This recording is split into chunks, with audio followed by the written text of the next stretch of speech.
Em outubro de 2013, um homem chamado Richard Siagian criou um canal no YouTube para mostrar a sua paixão por tatuagens. Ele passou quase 2 anos postando vídeos no YouTube, mesmo sem nenhuma visualização, mas tudo isso estava prestes a mudar. Cara, a história desse mano é muito triste, na moral.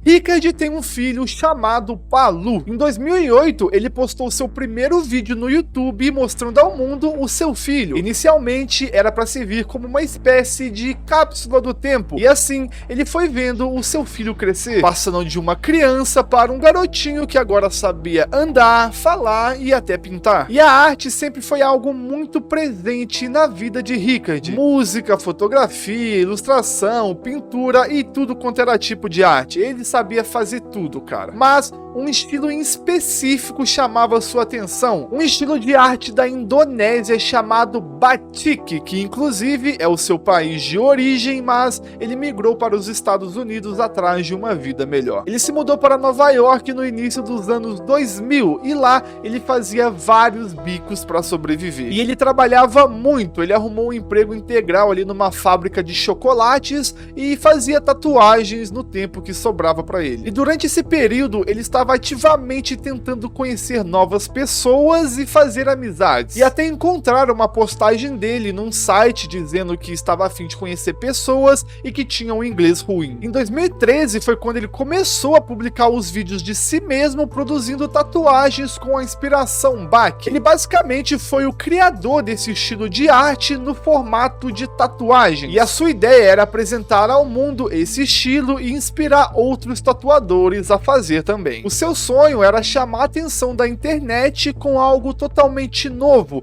e ele de certa forma conseguiu isso, mas não da maneira que ele queria. Com o passar do tempo, seu canal foi ficando cada vez menos ativo e postando pouquíssimos vídeos, e alguns eram até mesmo bem aleatórios, parecendo ali um desfile, e o outro era um tutorial de câmera em indonésio. Até que ele solta esse vídeo. No vídeo chamado Fatal Insônia, ele pede ajuda para um problema no qual ele estava lidando, uma insônia fatal, e uma breve explicação do que é a insônia fatal. A insônia fatal é uma doença neurodegenerativa extremamente rara, e ele vai perdendo neurônios. Os problemas com o sono começam e só vão piorando com o tempo, e eventualmente o paciente sucumbirá à insônia total, e na maioria das vezes levando a outros sintomas, como problemas de fala, problemas de coordenação e demência. Resulta em morte dentro de alguns meses e não tem cura conhecida. Richard confirma que não conseguiu dormir nos últimos 4 meses, fazendo com que seu corpo começasse a falhar, e de acordo com ele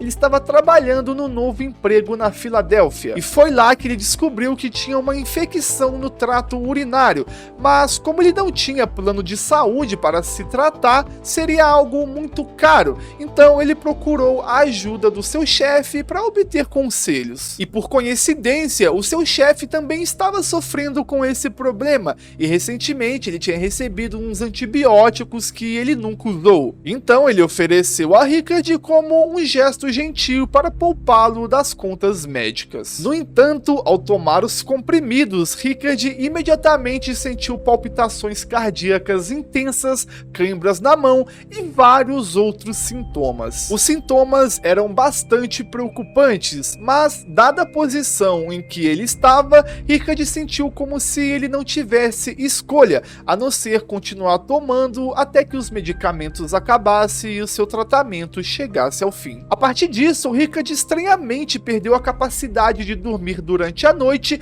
e só conseguia dormir cerca de 2 horas no máximo por dia. E ele falava que o sono era algo muito doloroso, pois o seu corpo sacudia toda vez que ele começava a adormecer. E depois de 4 meses disso, ele estava exausto e totalmente desesperado com a falta de sono. Mas a história fica ainda mais triste a partir daqui. Em um vídeo, ele diz que a insônia começou quando ele viajou de volta para sua casa na Indonésia para poder se despedir da sua mãe, que estava muito doente. Ele ficou tão mal a ponto de estar acamado e agora estava preso na Indonésia sem poder ir embora. totalmente distante do seu filho. Ele estava tão desesperado para dormir que se ofereceu para ser uma cobaia de testes para qualquer médico tentar qualquer coisa para que ele pudesse dormir novamente. E como eu disse, isso é uma doença muito rara, mas o que torna o caso de Rickard ainda mais bizarro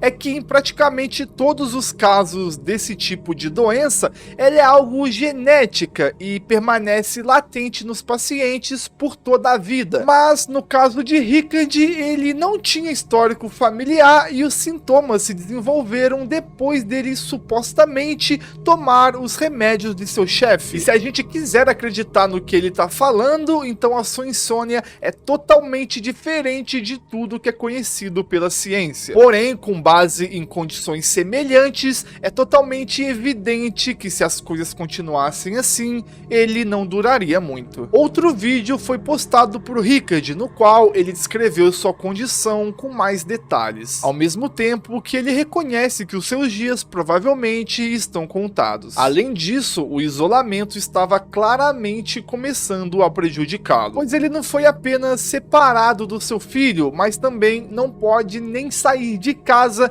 devido a ele não conseguir andar por mais de 1 minuto. E ele fez várias pesquisas sobre a sua doença e não conseguiu encontrar uma única pessoa que estivesse passando pelo mesmo problema. Quanto mais ele tentava dormir, mais dor ele sentia, e quanto mais tempo acordado, mais o seu corpo implorava pelo sono. Uma constante guerra entre o seu corpo e a sua mente. Ele postou vários outros vídeos mostrando os efeitos da insônia em seu corpo, e em alguns dá até para notar o seu rosto com machucados. Ele fez posts em vários fóruns da internet tentando buscar ajuda de médicos, porém nada funcionava. Então ele começou a se aprofundar numas práticas médicas bem esquisitas. Podemos dizer até que é uma pseudociência. E a mais angustiante era algo chamado de cirurgia psíquica. E tinha vários vídeos mostrando pessoas sendo curadas de doenças crônicas, mas obviamente era fake. Porém, ele sentiu que ali ele tinha uma esperança e acabou até criando uma vaquinha para conseguir arrecadação de dinheiro e tentar esses métodos, mas provavelmente ninguém doou e ele ficou cada vez mais desesperado. Nesse ponto, ele já estava começando a enlouquecer e começou a postar várias teorias da conspiração bem bizarras, falando sobre alienígenas, controle mental, Illuminati e uma parada sobre o deus Anki. E olha que esquisito, foi só eu falar disso, a luz aqui do quarto começou a piscar, mano. Ele já estava tão mal que começou a se perder, esquecendo de gravar ou não percebendo que a gravação